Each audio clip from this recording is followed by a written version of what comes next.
What you're seeing on screen at the moment is what I wrote a few months ago. My age is irrelevant, and this is just my handwriting.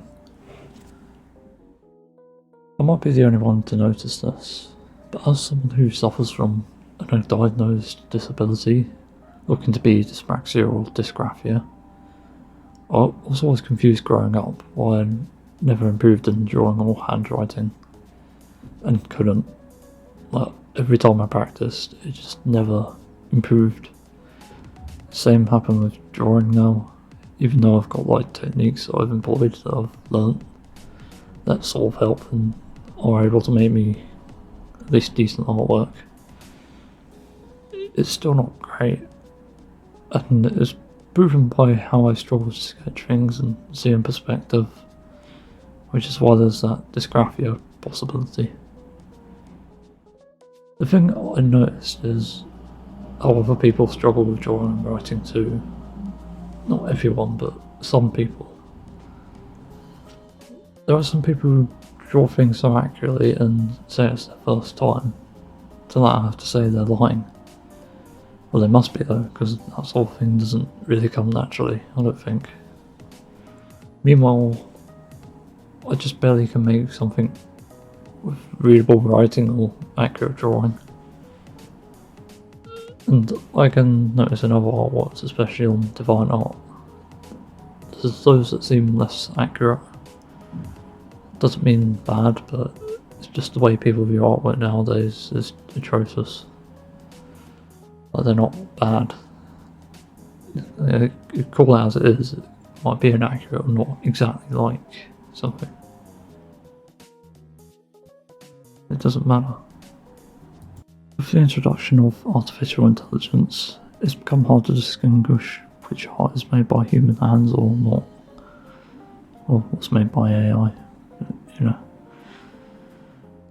The other issue with AI is they end up putting the expectations of art higher, meaning those who just started out have no chance, and those who are experienced are just being outplayed pretty much. And there's nowhere to develop skills or improve, or even make a career out of it. I shouldn't need to go into the dangers of artificial intelligence based on that. The thing that gets me about art nowadays is the fact it's compared to other people's abilities, most common being a child's abilities. In school, when we were doing a group activity once, we were asked to write something on a piece of paper and hand it to the group leader. It's like 5 people, I think.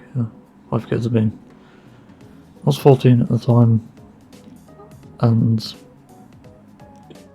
when my writing was read out by the group leader, the girl, she said, "Oi, who's this is writing? It looks like a 5-year-old wrote it." And she withdrew that comment when I said it was me. So, if there's anything I've learned about disability as well as inability, the problem is other people. So the girl is in the wrong here, obviously, criticising me for something I can't control. Likewise, you are if you criticise people for something that you can't control. It's your problem, because you can't accept the fact that it is out of both theirs and your control. It's pretty simple, and that's a pretty universal thing, by the way. It's not just disabilities, it's disorders, maybe. You have to put up with these things, otherwise it's your problem. It's actually crazy to me that we live in a world where people are judgmental of the most uncontrollable things. Criticising someone's eating habits is far different from how something was made by someone, because what someone outputs is different to what someone puts into them. I probably could have worded that better, but I mean, there's a difference between input and output. Like, choice is usually what you input, but execution is like what you output, whether that's drawing or writing. This means I really can't call something made by a 5-year-old in quotes, because it's just a meaning, unnecessarily so. If I could have proper handwriting after 20 fucking years of doing it, I would have it by now. Stop expecting me to write like you or draw like you. You've got the problem here, not me. And trust me, if I knew the solution to my issues with handwriting, wouldn't I have it by now? It's a no-brainer, really. And also because nobody knows what this stuff is, you can't identify it. It's weird how the only mental health education that exists, or lack thereof, comes from derogatory terms, I guess, like, or uses even. Like, for example, calling someone schizo. What basis are they schizo? Or schizophrenic? But the point there is, do you even understand what that is? What this, I think it's a disorder, could be wrong. But do you even understand what that is? And how to treat it or solve it? That's the thing. The people used to use, back in my day, the word spastic, which I think is like a short word for mentally retarded. And yeah, it's just dumb.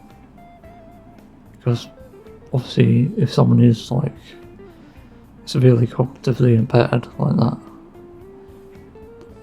then there's no doubt that they can't control that. That's just who they are now, who they are going to be in quite a few years when they develop. Maybe a little bit smarter, but you know, it's just uncontrollable. That's usually the question I pose to a lot of people who argue against things like this, like autism, I guess ADD and ADHD, depression, just any disability or disorder or mental illness you can think of. If it was in your control, then why aren't others able to overcome it? Like, or just like the person asks themselves that. Like, if you were able to control it, why wouldn't you? But it's pretty simple, really, because you can't control it. Most of these issues are developmental or acquired, or maybe even inherent, like from birth. So yeah. Shut the fuck up and put up. So I've got to ends with.